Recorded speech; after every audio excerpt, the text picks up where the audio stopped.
Welcome back. This is World Insight, and I'm Tian Wei. It's another year where the world's political and business leaders are crowding into the snow-covered Swiss mountain town of Davos. This year's World Economic Forum annual meeting will be held on January the 21st to the 24th with the theme of Stakeholders for a Cohesive and Sustainable World. Now, on its 50th anniversary, the annual jamboree is expected to be a bigger affair, addressing the most pressing realities of our time. Earlier, I spoke to David Aikman, the WEF's Chief Representative Officer in China. He explains how Davos, after 5 decades, still remain relevant at providing solutions for a changing world. Let's listen in.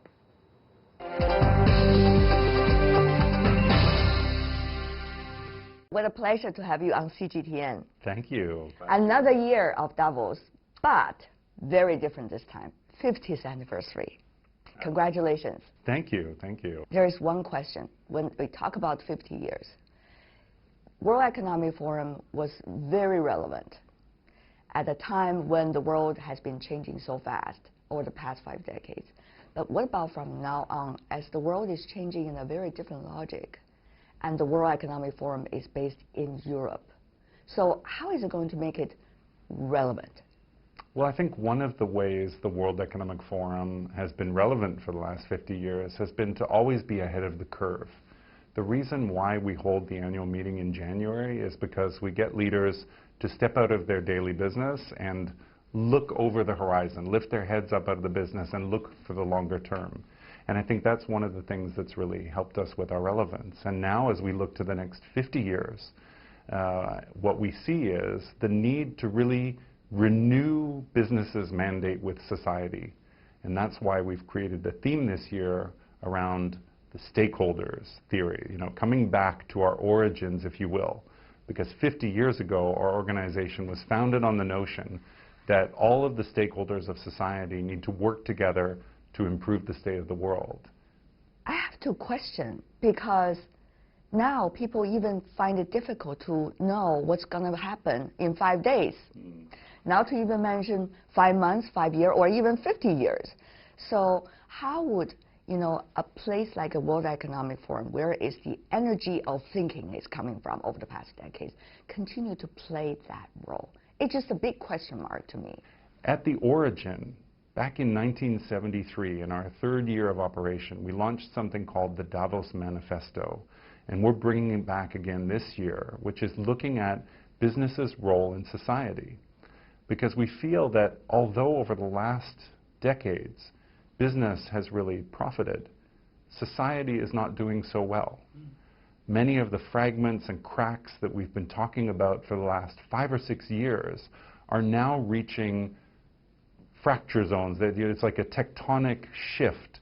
It's a state of emergency. It's a state of crisis. And if we don't do something to redress the balance, particularly around economic inequality and around climate change, we are in big trouble, not just for the next 50 years, but for the next 5 years. So we feel a real sense of urgency of bringing the leaders together and renewing that mandate with society to look at how capitalism and globalization can serve society, not just the business interests. For a kid like Greta, she has to speak out in order to make sure that her future will be not devastating. In a way, it's awkward, isn't it, for the World Economic Forum, because the World Economic Forum hasn't achieved that, some would argue. David? We've been calling for years about this problem. I think Klaus Schwab, our founder and executive chairman, started talking about the economic inequalities and the dangers of globalization back in 1996. And so, it's our job to focus the attention of leaders and to really get them to pay attention to this. After that, it's up to governments to pass laws. It's up to companies to change their standards. And what I'm encouraged about this year is the fact that we've got so many different leaders who are ready to commit to these new standards. They're ready to sign up for these new ESG principles.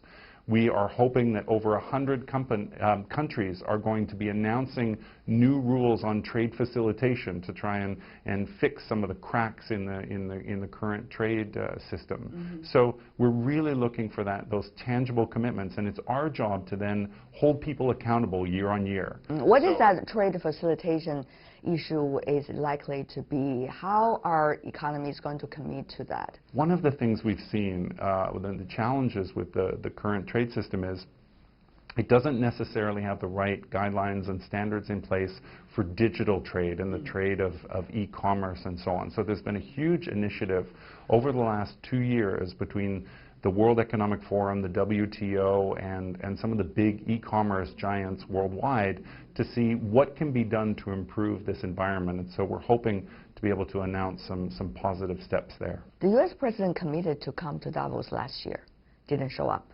Now, how is the World Economic Forum prepared for all options?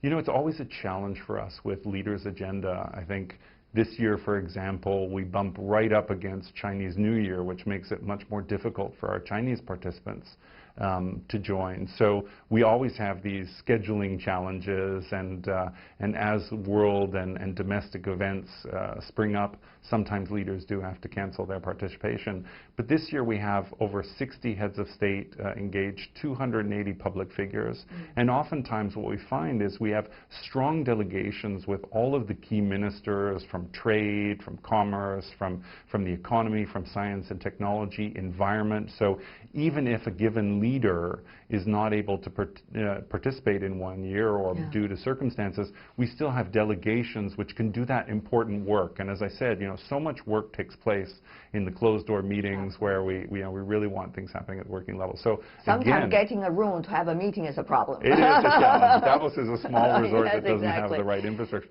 But you know, the wonderful thing about Davos, and you know, it's grown up with the World Economic Forum over the last 50 years, is in such a small village, people are really forced to be together. They sit on the shuttle together, they ride up in the cable cars together, and that personal human contact is very important. Nothing could replace that, in fact. Yeah. Another thing, the World Economic Forum falls this time after, possibly, China and the United States signed the first phase of the trade deal. Now, we don't want to overstate the significance of the first phase of this trade deal, but it could provide certain kind of ambience to the World Economic Forum meeting, which is, after all, about trade, economic ties, about globalization. So, David, from the world economics perspective, how to engage with these two economies, and in what way? How would you be able to serve as a platform? What role would you, the World Economic Forum, play in this regard? Well, I think it's important that the world's two largest economies work together and find creative and collaborative solutions. I think the IMF estimated that the damage to the world economy was nearly 0.8% of global GDP in terms of the trade tensions, causing a slowdown to the global markets. Yeah. So we, like many economists, we feel that just because the phase one trade deal has been signed doesn't mean it's the end of discussions, and now more energy and more creativity is going to be needed in the next phase.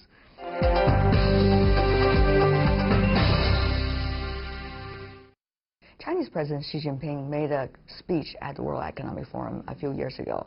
At the time, people were very enthusiastic about the content of that speech and the attitude China has shown toward globalization and leadership.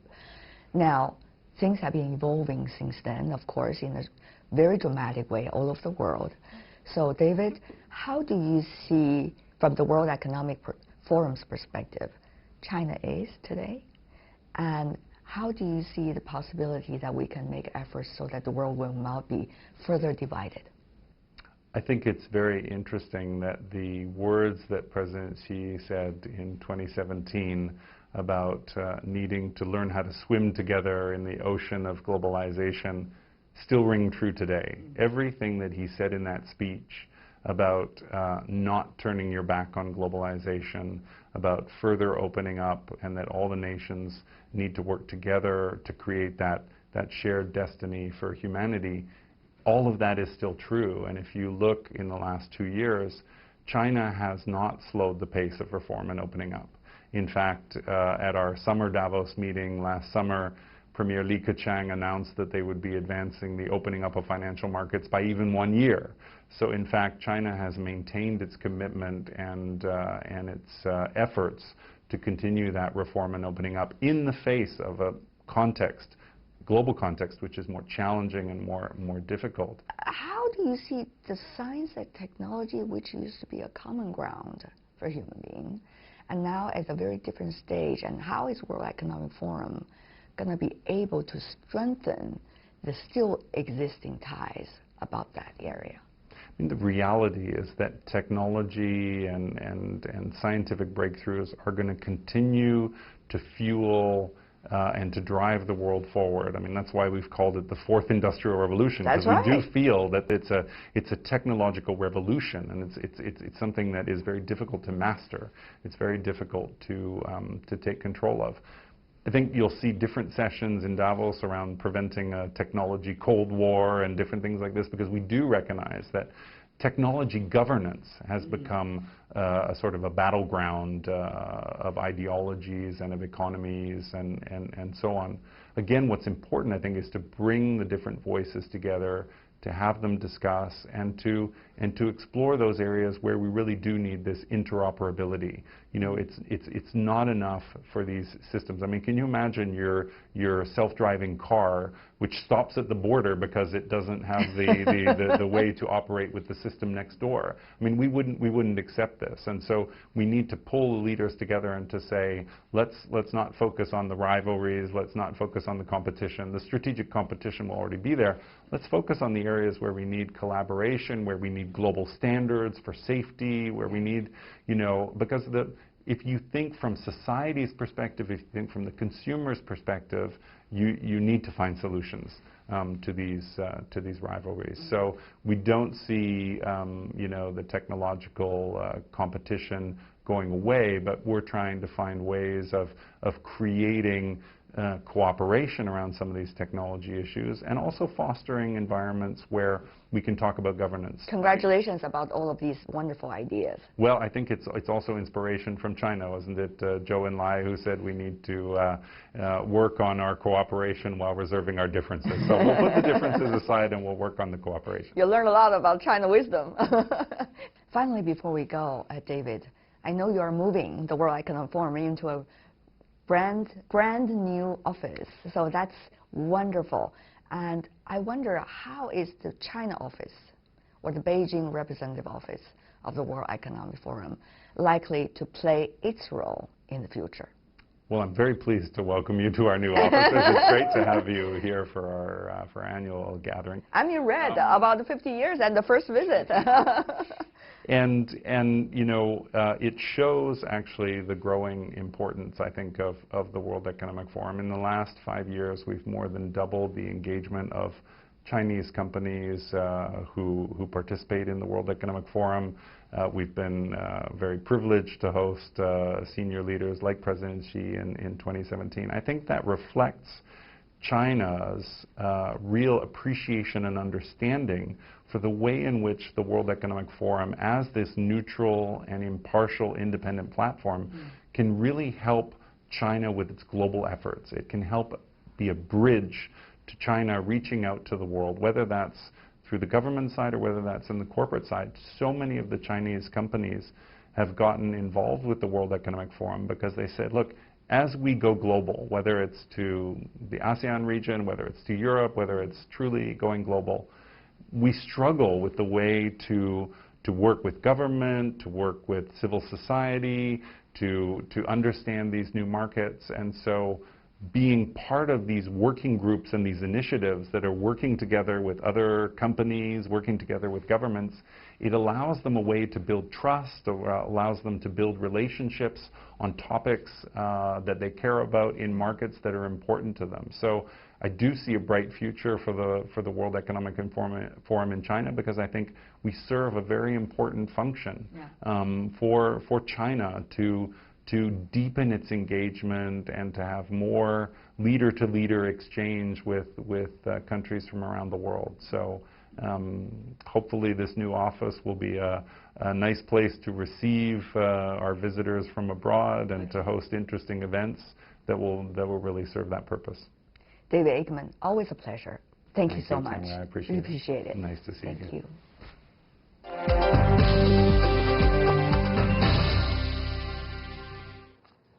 The World Economic Forum this year is celebrating its 50th anniversary, and the forum, also known as Winter Davos, will be held next week. And I will be there bringing you all the latest, together with exclusive interviews with all of the influential people over there from different walks of life, as they say, the stakeholders.